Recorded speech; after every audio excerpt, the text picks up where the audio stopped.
Well, howdy everybody, and welcome back to the farm. Today is Volume 8 of our series on Why Stanley Kubrick. Today we're going to wrap up our discussion of The Shining. We're going to talk about a few more technical items. Fittingly, all three of these items have to do with the very end of the film. Then we'll move on to the remaining theories, especially the one that suggests that The Shining is actually about the Holocaust. We'll also talk about Apollo 11, the first moon landing in 1969, supposedly. Yes, I do think that we went to the moon. However, the claims about faking the moon landing are not insane. They do fit in with other things that have been attempted or successfully achieved by the deep state. So I'm not saying that the idea is ridiculous and impossible. But talking about all the reasons why I think the Apollo 11 footage is genuine, and I think that the information that we gathered from the moon landing and a lot of the photographs were actually censored and kept from the public.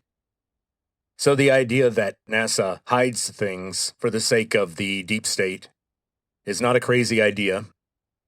There is some indication about that, especially when it comes to UAPs, objects that were once called UFOs. But I'm going to focus mostly on what indications there are about the Apollo 11 mission in The Shining. And I gotta say, there ain't much. Especially when one of the biggest pieces of evidence, i.e., Danny's Apollo 11 sweater, was kind of explained away by Kubrick himself in a written interview. So, it's not looking good. Then we'll talk about my ideas about what the movie means. So feel free to skip that part or fast forward it. And then, with a tearful eye, we will say goodbye to The Shining.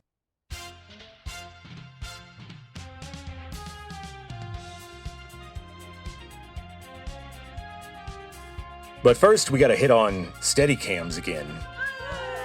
Let's talk about that Steadicam harness, which was the newfangled fancy equipment in the film world in 1979, when The Shining was being shot.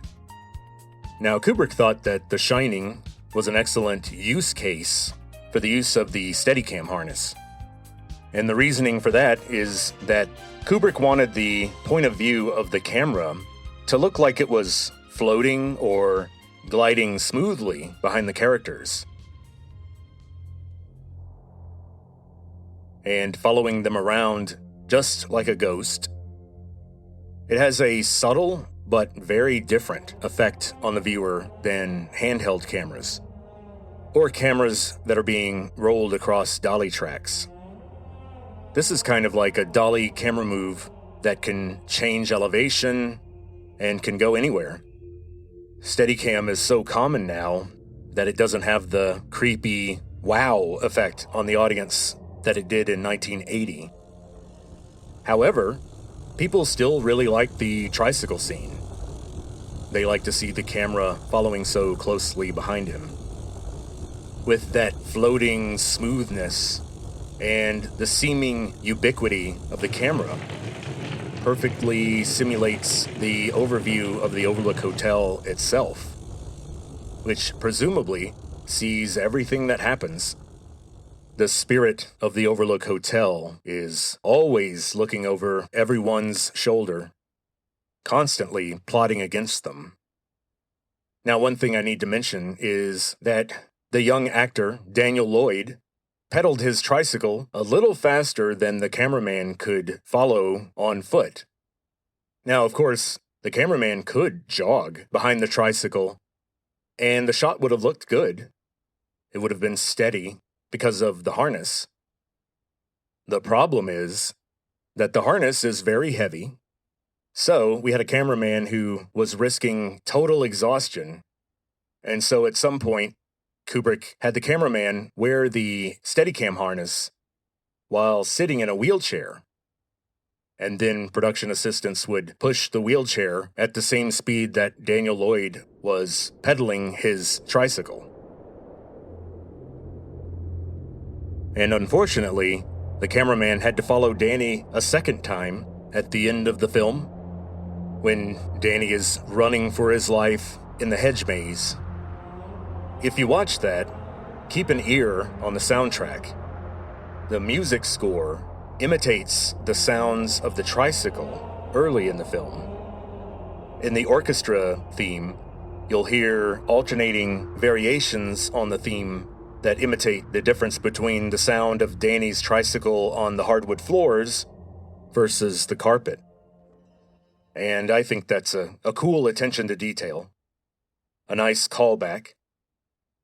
And speaking of the maze, the exterior daytime shots of the maze were shot on a location in Yosemite National Park at the Ahwahnee Hotel, AHWAHNEE. Now, only the exterior walls of the hedge maze were built on this location. They did not build the full maze. The interior of the maze, which we see both during the day and at night, was shot much later in production, and it occurs later in the film. Those scenes were shot on a soundstage in England. Of course, this leaves us with two problems. Mr. Ullman tells Wendy that the walls of the hedge maze are 13 feet high. Now, the maze that they built on the soundstage in England had walls that were not 13 feet high. From what I've read, they were not quite 10 feet tall. Kubrick used lens tricks, basically using a very wide lens, which exaggerates the size of objects on the edge of the frame, for a reason that's similar to the reason why Greenland looks so big on flat world maps. So that's how they solved that problem. The other big problem is, where do you get all that snow? Needless to say, you need a lot of it. And artificial snow is weird stuff, and it's not fun to work with. Artificial snow is generally the same across movie sets.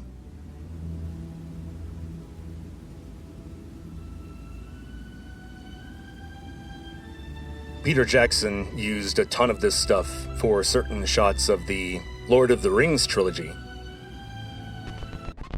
One problem with this stuff is that it has a lot of salt in it.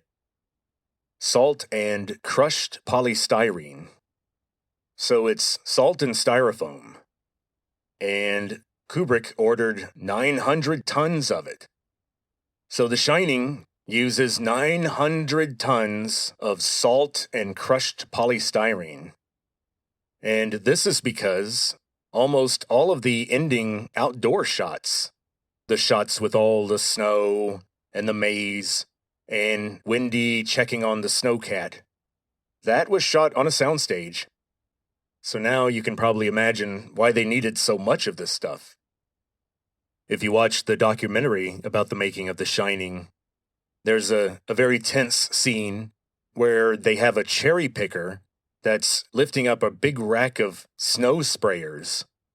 They basically spray the artificial snow down on the soundstage so that it looks like snow falling out of the sky. And Kubrick is working very closely, some would say micromanaging, the crew that's operating the snow sprayer, trying to get the exact right amount of snow. And right when Kubrick yells action, when the snow is perfect, Shelley Duvall, as Wendy, is supposed to burst out of the door into the snowy outdoors. But Shelley Duvall misses her cue to come out, and Kubrick is annoyed.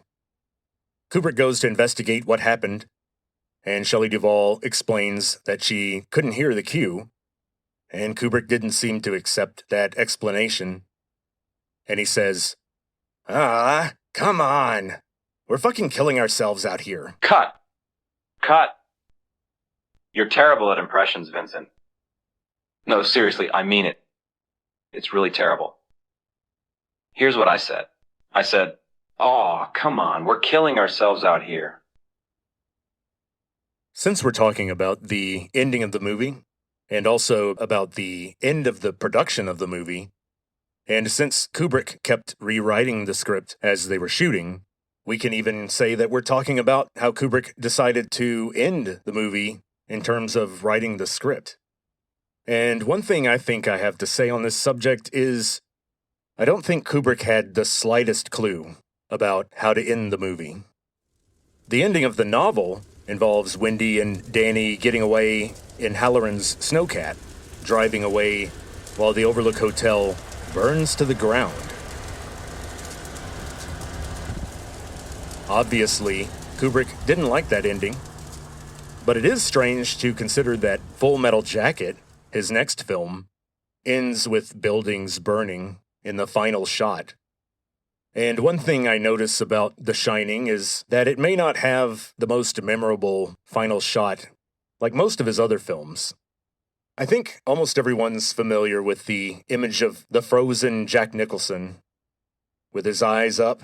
Head down, eyes up. Now, when we look back at the final shots of Kubrick's previous films, we have things like giant fetuses floating through space, a sexual assault on a beach, while a bunch of people dressed like Victorian aristocrats applaud, or just straight-up nuclear war after a patriotic Texan literally rides a nuclear bomb out of a B-52 onto a Soviet city. Or in Kubrick's next film, we have victorious American Marines in South Vietnam marching through the burning wreck of a Vietnamese city under a full moon, singing the theme to the Mickey Mouse Club. Now, Kubrick changed the ending of the film even after he turned it in. After some initial test screenings, it became clear that people generally did not like the film. But more about that in a minute. Let's talk about the time between when Kubrick turned in what was the initial final cut of The Shining, but before the theatrical release.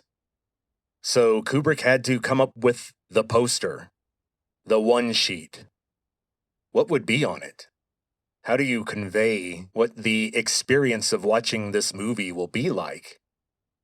If you were to go on some streaming service, whichever one hosts The Shining at the moment, if you were to go there and look up The Shining, I bet you the cover would have Jack Nicholson's crazed face poking through that hole in the bathroom door that he made. But that's a major spoiler. So he wanted a poster that was a lot more abstract or detached. And being a relic of the classical studio system, he reached out to one of the old masters, a guy who had been doing movie titles and movie posters for decades now. And the man's name was Saul Bass. He also did the opening credits for Martin Scorsese's Goodfellas in 1990. And if you remember that, they were very minimal, black and white, and they sort of just involved sound clips of cars driving by. So, of course, Kubrick didn't like any of the ideas that Saul Bass had. They were working with faxes or even express mail across the Atlantic because Kubrick was in the UK. Looking at these old prints, it's cool how they were all originals, and they were all done with physical ink by hand on paper. So Kubrick kept going back and forth with Saul Bass until he found the image that he liked, the title that he liked. The title and the image were kind of combined. And what you have, and I'm sure a lot of people have seen this, is a poster that's mostly just a big yellow field. A big yellow poster. And in black lettering, we see a strange rendition of the words The Shining And the crossbar of the T is way too tall, way too wide. And inside of that part of the T, you can see this strange, abstract face looking outward with a face of terror. It's kind of a caricature or minimalist cartoon face. So it's not meant to be any of the characters in the film. One thing that Kubrick added was a tagline on the poster, and that tagline says, "A masterpiece of modern horror." I think a more accurate statement would be a masterpiece of contemporary suspense. Number one, all horror is modern. It is a modern literary genre. There were no horror novels in the 1600s. I would say maybe Dante's Inferno, 300 years earlier, may have been kind of close. Could be considered a precursor.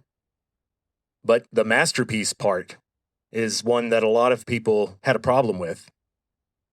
Now, Saul Bass didn't come up with this tagline, and it was not a quote from a critic or a fan, the few fans that this movie had at the time.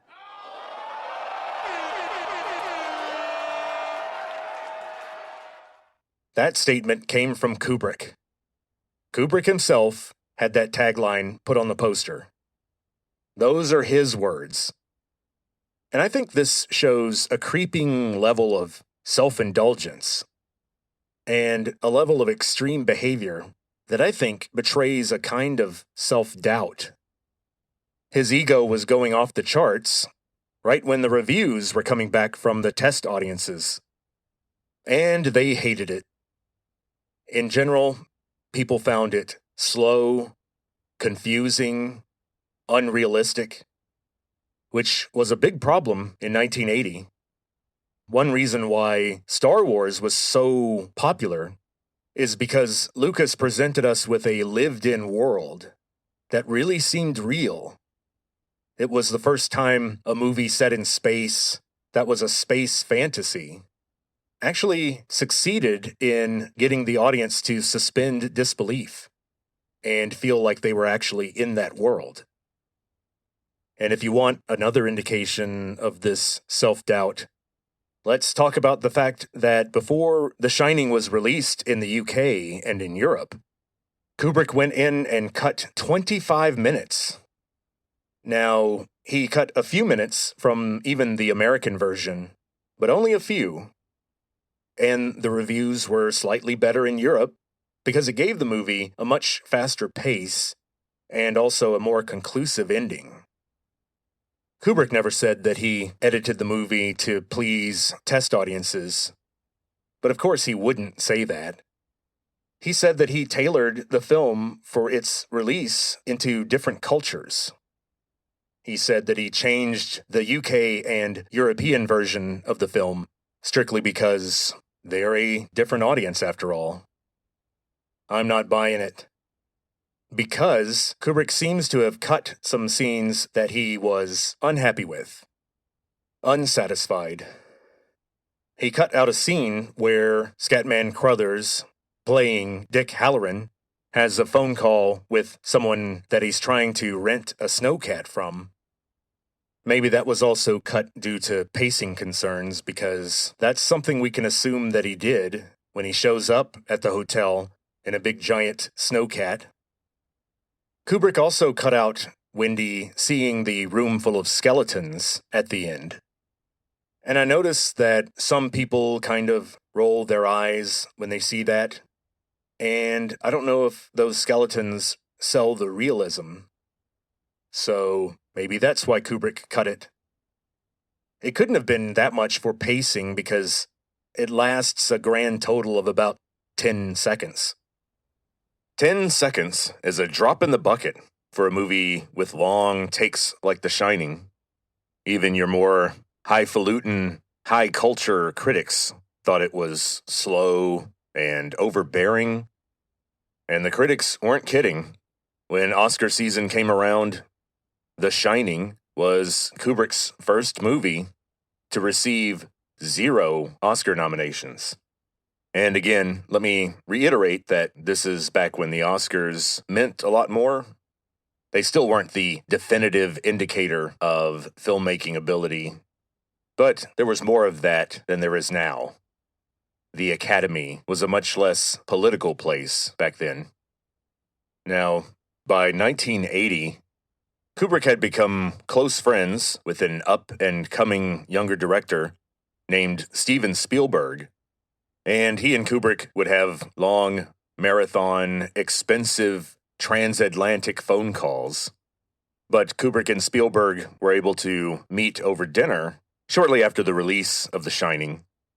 Now, I suppose the tension was pretty high because The Shining was getting attacked, and Kubrick could tell that Spielberg wasn't really talking about the movie. The Shining was becoming an elephant in the room, and Kubrick was curious. He apparently just flat out asked Spielberg directly, "So, Steven, what did you think of my movie?"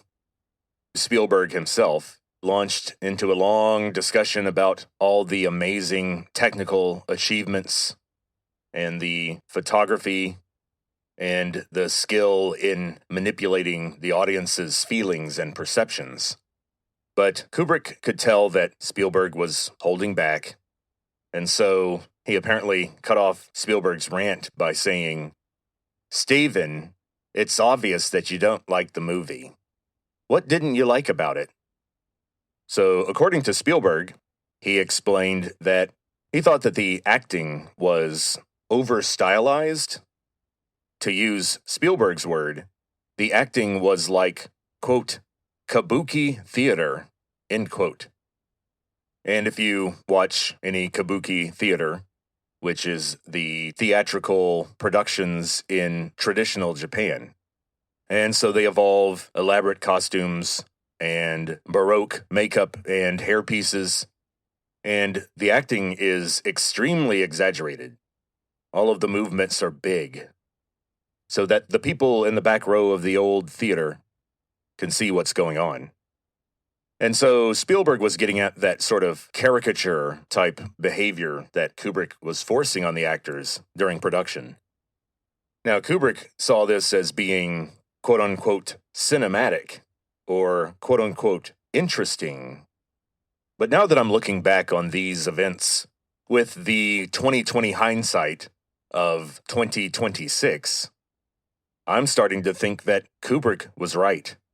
He is no longer with us, but he did live long enough to see that The Shining had developed this weird staying power. It is utterly unique, and I think it stands as a testament to why Stanley Kubrick is important to the history of filmmaking, because Kubrick didn't emulate other filmmakers. He wasn't an aggregator or a filter of past pop culture. He went directly to literature and science, and he converted that into imagery. Very, very memorable imagery. One answer to the question, why Stanley Kubrick, is that filmmakers copy Kubrick. It's not the other way around. And especially The Shining. Other films have copied The Shining's style, its storytelling techniques, its cinematography, its sound editing tricks. They've copied them so much that we don't even notice them anymore, like fish in water. Kind of in the same way that the totally and shockingly original film Pulp Fiction was copied so thoroughly, the techniques that Tarantino used for that film became overused in every movie for the next 10 years. And so The Shining was a similar landmark film. It has persisted in the public consciousness well beyond movies like 9 to 5 or Tootsie. Other films of the time are not being watched and studied by younger generations. Another strange thing about the legacy of The Shining is that it's still classified as a horror movie, and I think that's just plain wrong. Stephen King wrote a horror novel, with psychological and supernatural elements. But Stanley Kubrick made a film that's not really horror. It's more of a psychological suspense thriller. Now, let's look at one of the elements that makes the story really creepy, both in the novel and in the movie. So it's kind of a fundamental part of the story. And that element is that time doesn't work the same way in the hotel as it does in the normal world. Time doesn't exist in the Overlook. You'll notice all the ghosts, including Delbert Grady, of course, always talk about things going on forever and ever. Delbert says, "You've always been the caretaker." His twin girls invite Danny to come play with them forever and ever. And so what does this mean? Kubrick did say that there was an intentional suggestion that there's some kind of cycle of reincarnation associated with the Overlook Hotel, but it's not conclusive. For example, at the beginning of the film, Jack tells Wendy that when he went to the Overlook for the first time, he felt a powerful sense of déjà vu. Déjà vu, as soon as he walked in through the front doors. And this time weirdness does not come from Kubrick. That's definitely part of Stephen King's writing. And it's not restricted to The Shining. I personally have only read a handful of Stephen King novels. I will say that I did finish the unabridged version of The Stand, which is a real cinder block of a book. But my brother and my wife have read a lot more than I have of Stephen King. And from doing some additional research, it appears to be true that in Stephen King's writing, we often see evil entities as having some sort of special control over time. In other words, the spirit beings in Stephen King's writing often don't perceive time the way that us mortal humans do. And they aren't restricted by the restraints of time the way we are. Somehow, they can see the future, they can affect the past, or be in two places at once. Now, at this point, I have to bring up one of the theories, which is called the no ghosts in the Shining theory. This theory directly contradicts what I was just talking about the timelessness of evil in Stephen King's writing. But then you have people who suggest that The Shining is entirely psychological. In other words, there are no supernatural elements at work in real life for Jack and Wendy and Danny. All the weird stuff in the movie strictly happens in Jack and Wendy's and Danny's heads. They're all nuts for some reason, and they are hallucinating like mofos up in those Rocky Mountains. I think this is better evidence for the MK Ultra theory, because there is some counter evidence.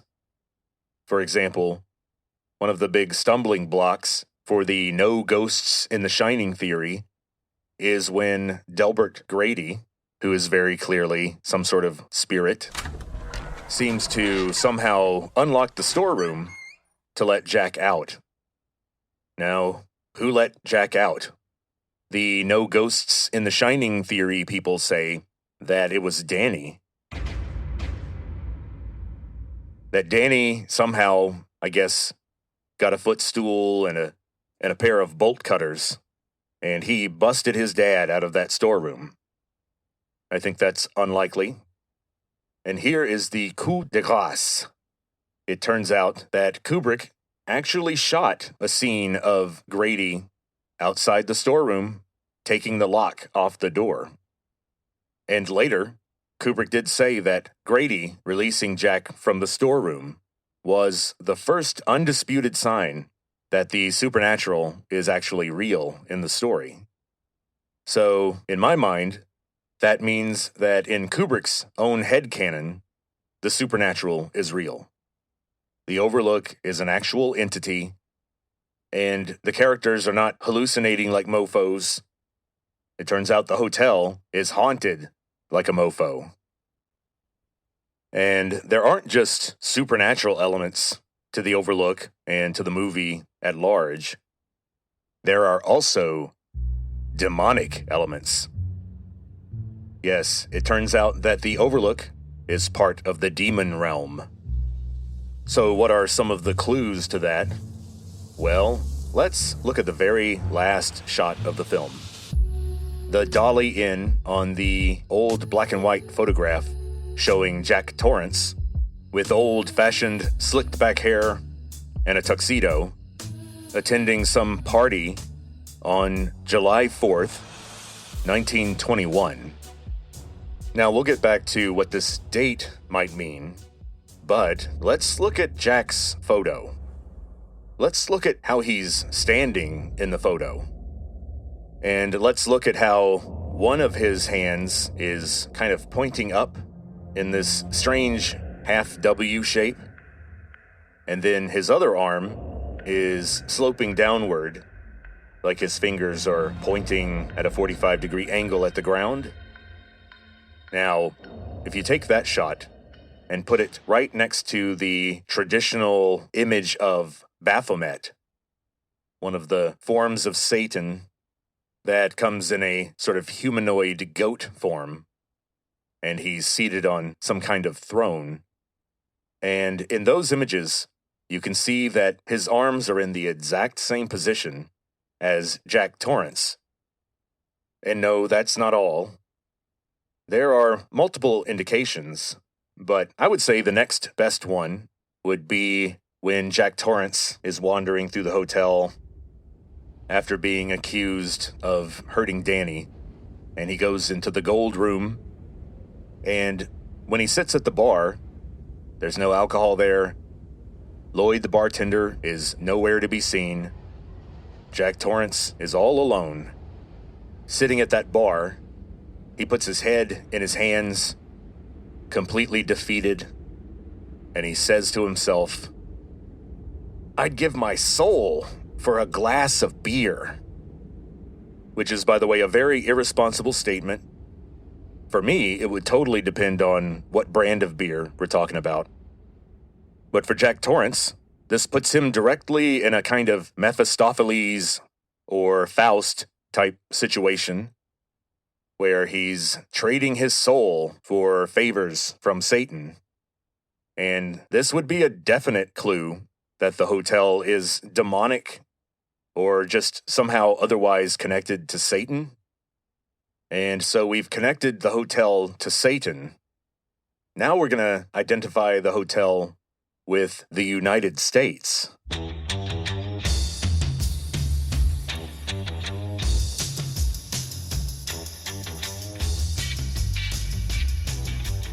Let's go right back to that black and white photo that we see in the last shot of the film. If you look at the writing at the bottom of the photo, the caption, the text says, July 4th, 1921. What's important about that date? Was it just chosen at random? There is some theory out there that this represents the first 4th of July after passage of the constitutional amendment that created prohibition. In other words, outlawing alcohol at a federal level. However, I checked, and alcohol would have been illegal on Independence Day for the first time in 1920. So this was actually 1 year too late. But I do think that the year is important because it puts it right at the peak of the Prohibition era.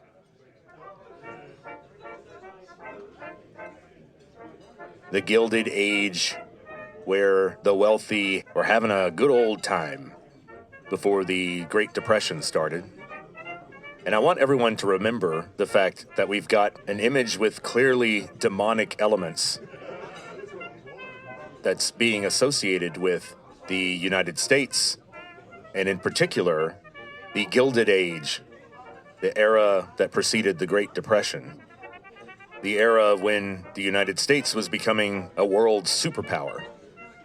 So remember that association when I talk about my own theory that psychologically, on a deep level, the haunting in The Shining is the haunting of the American past. But there are others who say that The Shining is really about the world's past, or in particular, the dark past of Central and Eastern Europe. And of course, I'm talking about the Holocaust theory. People find all kinds of clues all through the movie. And the Holocaust theorists claim that the year 1921 is important because it was a landmark in Hitler's rise to power in Germany. I don't know. There were a lot of landmarks in Hitler's rise to power, and I think there were better landmarks than 1921. I mean, what about his ascension to becoming chancellor, which of course he used his political sleight of hand to transform himself from a chancellor to a de facto dictator, Der Führer. Another clue, they say, is the Adler typewriter. Jack Torrance is seen typing on an old manual typewriter that has the brand Adler on the front. Now, apparently, it's not really Adler, it's Adler, because according to this theory, it's a typewriter that was manufactured, or at least sold, in Nazi Germany. And supposedly, Jack's typing on this typewriter represented the awful, evil mechanics of record keeping during the Holocaust. Referring to the lists that were made in the 1940s, similar to Schindler's List, except, of course, Schindler's List was a list of people who were able to survive. And speaking of Schindler's List,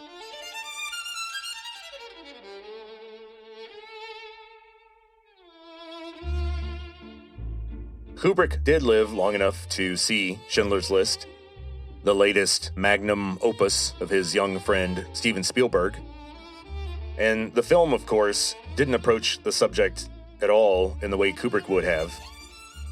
But Kubrick gave Spielberg an amazing compliment, not verbally, but for years before Schindler's List came out, Kubrick was working on ideas for a movie about the Holocaust.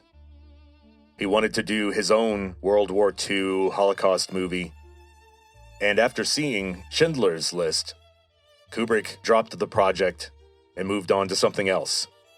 Because he said that his friend Spielberg had created the definitive film on the subject. And he wasn't going to try to come in with some lesser material. So it is true that Kubrick had a huge interest in the Holocaust, but it seems a little thin. To me, the fact that Kubrick was very interested in the Holocaust, I think, tends to work against this theory, because I think Kubrick would have been more explicit. He would have made a film that focused on something as huge as that. He wouldn't make a movie about something completely different and then hide some clever clues in it. But we do have to talk about the 42s. If you watch the film, there are 42s all over the place. I mean, weird things like there will be groups of objects, and if you count them, there are 42 of them. Or in the gold room, at the bar, you'll see 6 chairs placed in a pattern where 4 of the chairs are grouped off to the left, and 2 of the chairs are off to the right, making a 4 and a 2. 42. I admit, the 42 stuff is strange, and the idea is that this relates to the start of the final solution in 1942 under the Nazi government. But, I don't know. The Holocaust one is a little thin. but it's not as thin as the Apollo 11 theory. So let's go back to that single biggest clue that The Shining is really about the faking of the first moon landing. The sweater. At a pivotal point in the film, we see Danny wearing a big bulky sweater, and the sweater is knit with a pattern that shows the giant Saturn V rocket on his chest, ready to launch, and it says Apollo 11 on the sweater. Now, the problem here is that Kubrick actually talked about this sweater, and he said that the sweater was selected the same way all the costumes were, by thinking about what would Danny want to wear, and what would Wendy buy for him. And then, yes, there were symbolic concerns, but Kubrick said that the rocket would have appealed to Danny because it was an escape. It was the idea of escaping to the moon. Traveling in space is something that a troubled kid would be fascinated with. It was his way to get away from his problems, or rise above them. That makes sense to me. I guess I'll mention another piece of evidence is supposed to be in the same shots where Danny's wearing that sweater. If you look at the layout of his toys on the carpet, you'll see that they match fairly closely with the layout of the launch pad where Apollo 11 was launched from in Florida. I don't know, folks. I'm trying. Now, maybe I'm biased. I think the theory that deserves the gold star is the theory that the Overlook Hotel represents the blood guilt of the American West for the genocide of the Native Americans. And so, where are these clues? Well, they start in the very first few seconds of the film. The movie starts with that weird classical music. It's a synthesizer distortion of a classical piece called Dies Irae, The Day of Wrath, and it plays over that baby blue Comic Sans text. But behind that weird music, you can clearly hear musical vocalizations in a traditional Native American style. Something like this.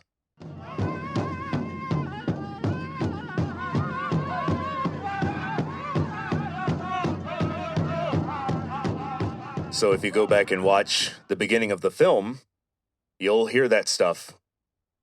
Now, we have to address the fact that this is set in Colorado.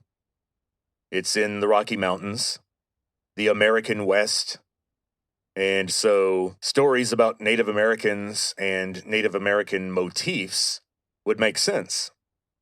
But I think the native imagery and the references to natives is strangely prominent. Even for an old hotel in Colorado. For example, in one pivotal scene, the camera is focused very closely on Dick Halloran's face. Dick Halloran is kind of off to the right, and right smack in the middle of the frame is a big can of baking powder that's on a shelf behind him. And this particular baking powder was a brand called Calumet. Calumet, and that's a Native American word, and because of that, probably, the company put the face of a Native American on the can, wearing a traditional feather headdress. That's weird.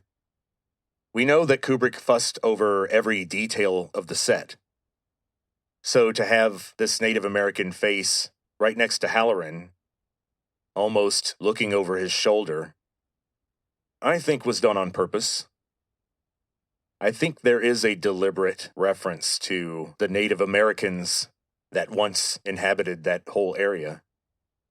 But The Shining isn't about Native Americans, even though I think this theory is true. The Shining involves Native Americans because The Shining is really about America. The whole continent of North America, and the colonization that occurred, and the collisions between cultures that caused. And I think this association with the United States is what gives The Shining its cultural and psychological staying power. I think it's similar to why The Wizard of Oz had such an effect, because that story is also about America. So in my theory, the Overlook is the United States, a big, beautiful place with a haunted past. Think about how Mr. Ullman, the manager of the Overlook, describes some of the people who have frequented the hotel in the past. Wendy asks, "Have any royalty stayed here?" Ullman nods. He smiles and he says, "All the best people." And so this is designed to give us this sort of image of the early to mid 20th century jet set, as they used to call them. Think of them as the early versions of the American elites, cavorting around at their perverse parties over a Native American burial ground. It's almost like the Overlook is a node or a nexus of evil, where the original sins of the United States have become personified. In other words, the Overlook is a kind of heat sink of evil for the North American continent, where souls are trapped for long periods of confusing punishment as they languish there for nearly eternity. In addition, I want to offer that Wendy and Danny are often seen wearing red, white, and blue, and the Apollo 11 sweater is supposed to identify Danny with the United States, rather than identifying Stanley Kubrick with the deep state. So Wendy and Danny represent the ordinary, everyday Americans who try to survive on this haunted continent. And also, let's consider, why did Delbert Grady kill his family? Well, if you recall, his original intent was not to kill his wife. He caught his two daughters trying to set fire to the hotel. Now, I think that's interesting. It's almost like children can see how evil the place is, and they want to get away, or in this case, the little girls were actually trying to destroy it. If we look at the story from my point of view, these girls are heroes. They were trying to purge and destroy the evil, but the power structures that be were there to make sure that the hotel outlives any children that want to change it. Make sure that the hotel lives forever and the little girls do not. Well, that's finally it for The Shining. I just have a couple of more quotes, famous reactions to the film. Malcolm McDowell, the great actor who starred in A Clockwork Orange as Alex DeLarge, said that The Shining was, quote, "a boring lump of shit," end quote. But I'll give the last word to Stephen King. Stephen King thought that Jack Nicholson's version of Jack Torrance was, quote, "too crazy, too fast," end quote. But Stephen King had another thing to say about the film that I think sums it up pretty well. With his mastery of language, Stephen King described the film The Shining as, quote, "a beautiful car with no engine under the hood," end quote. And so with those elegant words, we'll leave it there for The Shining.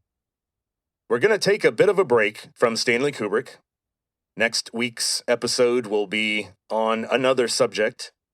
And when we return to Stanley Kubrick, we're going to jump right into my favorite Stanley Kubrick film, and one of the best films of all time, Full Metal Jacket. We're unlikely to go into the same level of detail as we did with The Shining. There is no documentary that covers the production of the film, and there was no high-profile author to argue with Kubrick over the direction of the film.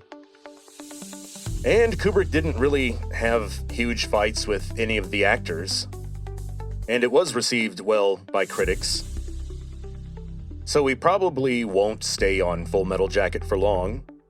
Then we'll move on to Eyes Wide Shut and theories surrounding Kubrick's death.